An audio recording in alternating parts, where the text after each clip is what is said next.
আমার ঈমানকে নবায়ন করার মোক্ষম সময় এখনই। আমার ঈমানকে চেক করার সময় এখনই। আমি ঈমানের কোন স্তরে রয়েছি? আজ গাজাবাসীর জন্য আমি কি 2 রাকাত নফল নামাজ আদায় করে আল্লাহর দরবারে 2 ফোঁটা অশ্রু ঝরিয়ে তাদের জন্য দোয়া করছি? যে ইসরায়েল তাদের উপর বর্বরভাবে হামলা চালাচ্ছে, সেই ইসরায়েলি প্রোডাক্ট কতটুকু আমি বর্জন করতে পারছি? তাদের প্রতি ঘৃণা প্রকাশ আমি কতটুকু করতে পারছি? নাকি আমি আরাম আয়েশে দিব্যি খাচ্ছি, ঘুমাচ্ছি, আমার কোনো টেনশন নেই? আজকে তাদের যে করুণ অবস্থা, শুধু আমরা ফেসবুকে দেখার মাধ্যমে আমরা ক্ষান্ত হয়ে যাই।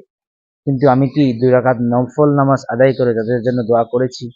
আসুন না আমরা তাদের প্রতি চরমভাবে ঘৃণা প্রদর্শন করি, কেননা এটাই যে ঈমানের সর্বনিম্ন স্তর।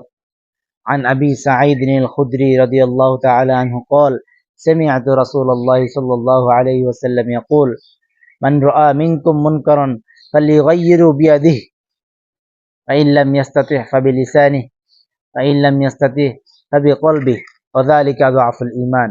হযরত আবু সাঈদ খুদরি রাদিয়াল্লাহু তাআলা আনহু বলেন, আমি রাসূলুল্লাহ সাল্লাল্লাহু আলাইহি ওয়াসাল্লামকে বলতে শুনেছি, তোমাদের মধ্যে যদি কেউ অন্যায় কাজ দেখে তবে সে যেন তা হাতের মাধ্যমে প্রতিহত করে, আর যদি সে তাও করতে সক্ষম না হয় তবে সে যেন জবান দিয়ে প্রতিহত করে, এবং যদি সে তাও সক্ষম না হয় তবে সে যেন অন্তরের মাধ্যমে ঘৃণা প্রদর্শন করে।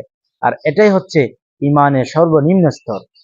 তাই প্রিয় মুসলিম ভাই বোন, আসুন আমরা এই ইসরায়েলের প্রোডাক্ট ঘৃণা করি, বর্জন করি, যত কষ্টই হোক, যত প্রয়োজনই হোক, কিন্তু আমার মুসলিম ভাইয়ের রক্তের চেয়ে বেশি দামি নয় তাদের প্রোডাক্ট। এজন্য আসুন আমরা এই সকল প্রোডাক্টের বিকল্প খুঁজে ব্যবহার করি।